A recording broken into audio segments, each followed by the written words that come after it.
This afternoon, we are joined by Father Kevin Earleywine that serves St. Patrick's Catholic Church in Hampton, also St. Mary's Catholic Church of Ackley. We're going to be talking about today, beginning in July, the Archdiocese of Dubuque will reorganize its 160 parishes into 24 pastorates, and that involves a lot of churches here in the broadcast area. And Father Kevin Earleywine, thanks for joining us today. Yeah, happy to be here. So we had you back late last year talking about this restructuring. Obviously, it was announced here in early April what was going to happen. But before we break all that down, I guess the long question is, what led to this restructuring of all these parishes? Good question. Yeah. So I think just a few preliminaries to help us understand. So in the Catholic Church, we are part of our individual churches are part of a region called a diocese, or in our case, we are an archdiocese, which is a region that is under a bishop. In our case, an archbishop. So we are part of the Archdiocese of Dubuque, which makes up the northeast quadrant of Iowa. And so as part of that, we have our individual churches, but we're also part of the church of this region under a bishop. So this process is done as our diocese in this northeast quadrant of Iowa that's affected. So what led to this is our current archbishop being very, very proactive in looking towards the future. How do we set ourselves up that we can have thriving churches 30 years from now? Right, as many churches, especially in rural areas of various denominations, have been experiencing, unfortunately, some decline in the last number of years. And so our archbishop and our archdiocese has decided to, rather than just kind of continue in steady decline that we've been in for the last 20 years, about approximately 2% decrease. In the last 20 years, I think we have 46% less people attending Mass than we did 20 years ago. We've also had a steady decline in number of active priests.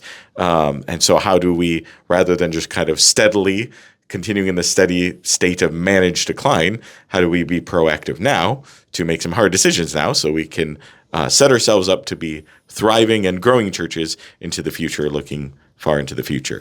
So when it says 24 pastorates, we mentioned, so Hampton would be part of the Mason City area. Is the Mason City area one pastorate? Am I getting that right or not?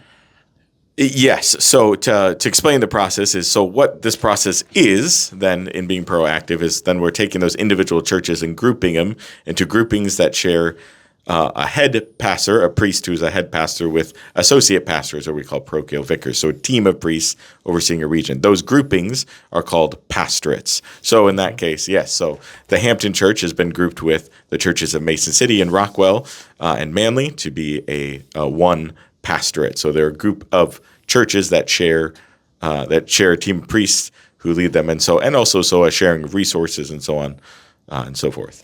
So, Father Earleywine, I'll get to what happens with your job as relates to this whole reorganization. But, for example, Mason City area, the lead pastor is what I see, Reverend David O'Connor. I guess, how is it decided who is maybe the head pastor of each area, but then who is also maybe a vicar, and so to say? How is that all decided during this whole? We should mention it was part of the whole journey and faith process. How is that all decided? Who gets these certain titles? I guess. Yeah. So this whole restructuring process, we're calling it Journey and Faith.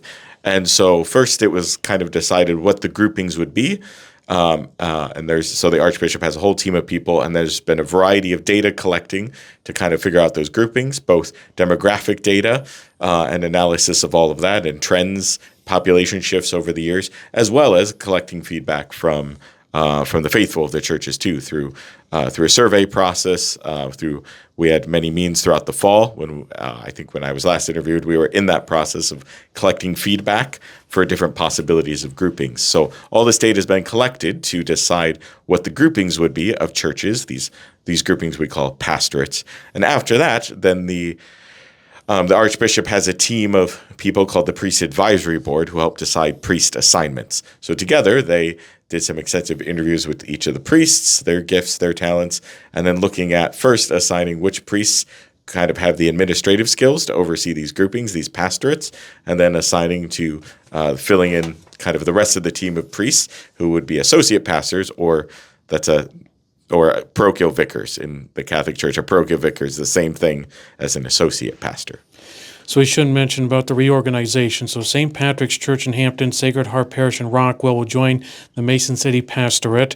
St. Mark Parish in Iowa Falls, St. Mary Parish in Ackley, St. John Parish in Clarion, St. Francis Xavier Parish in Belmont, and St. Mary Parish in Eldora will join the Webster City area pastorate. We should also mention the Cedar Falls area will include Parkersburg, and the Charles City area will include Greene and Roseville. We talked about those churches during our last interview late in 2025. Again, we're joined by Father Kevin Earleywine, who serves St. Patrick's Catholic Church in Hampton, also St. Mary's Catholic Church in Ackley. So there's a lot of buildings that won't be used, whether it's a weekend mass or a Spanish mass.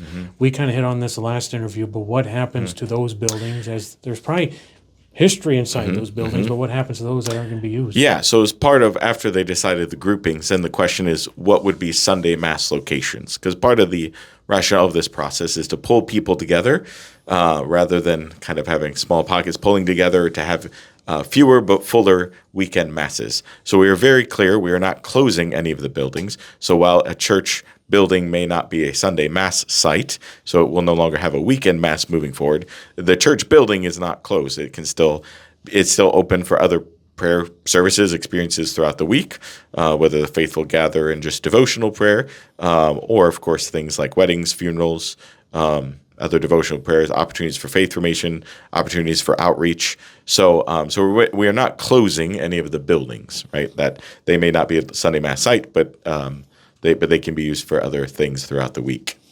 So with, for example, Belmont's in our area, St. Francis Xavier Parish in Belmont will have no weekend Mass. So people that were attending there, would they be invited to maybe go to Clarion that is hosting? Right, correct. So that was the decisions they made of which locations would be Sunday Mass sites. The hope is to pull people together. So the surrounding communities would kind of go to those. So they tried to choose for their locations for Sunday Mass sites, places that were kind of more centrally located between different groups and populations, larger, urban areas or larger city areas where people tend to go to for other things anyways, places that were accessible on kind of major roadways and things like that, were all things taken into consideration for deciding which locations would have Sunday Mass. Kind of those bigger cities, looks like, because Clarion, Mason City with the Mason City area. Now with the Sacred Heart Parish in Rockwell, has the weekend Mass just one in Spanish. How is that kind of decided which of the parishes would host a Spanish Mass, I guess? Yeah, so there is a Spanish Mass currently in Hampton and in Mason City.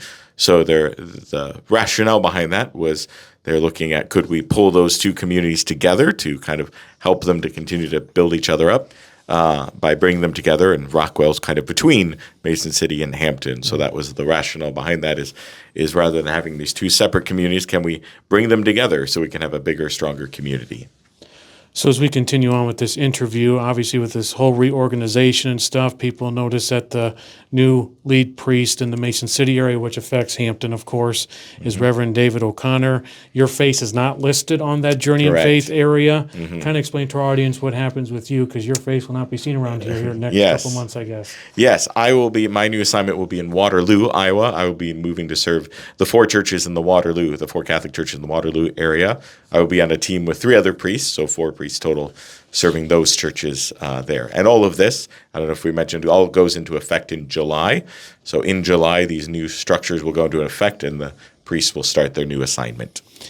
So does each of these priests that served, Roseville, Greene, and you here at Hampton and Ackley, Iowa Falls, they're still going to be, how do I say it, they're still going to have a job within the church, within the Archdiocese of Dubuque, correct? Maybe just assigned somewhere else like you were, like none of them are. They may leave depending on what they were given in terms of where they may go, but they'll all still be involved in the church if they so. We will all still be serving in ministry. It's just, we're changing locations of where that would be, and obviously there's some shifts in responsibilities of what some of that looks like.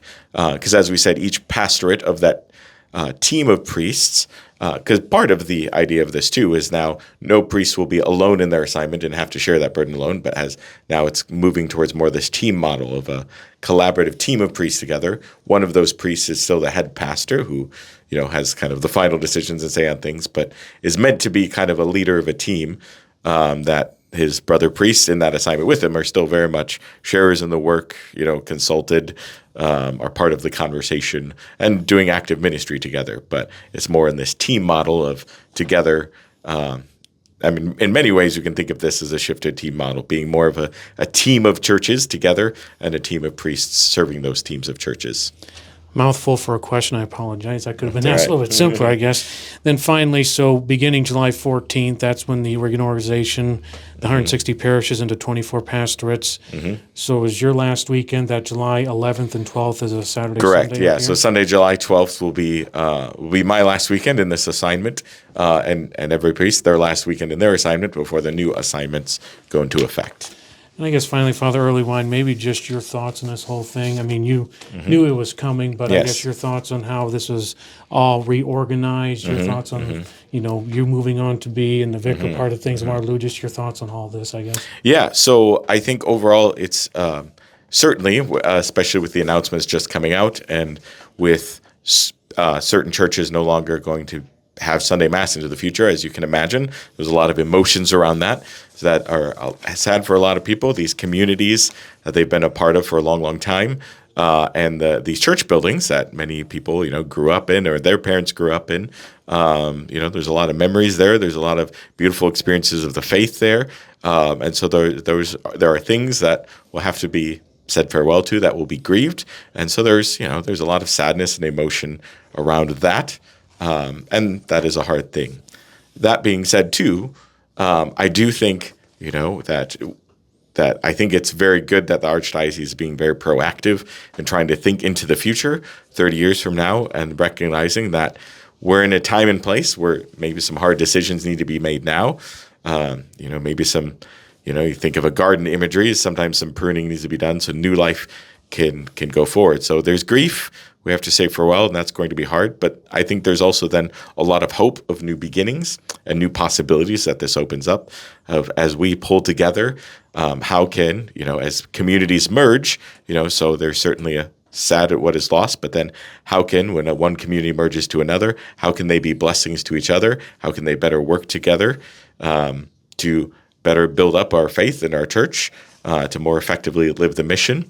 And so it opens up a lot of possibilities. I think there's a lot of hope for the future, because I think it's a rearrangement that in the long run, it'll make a much healthier lifestyle for priests, who none of them are alone or feel overburdened in their assignments, but also that'll trickle down to make healthier parishes.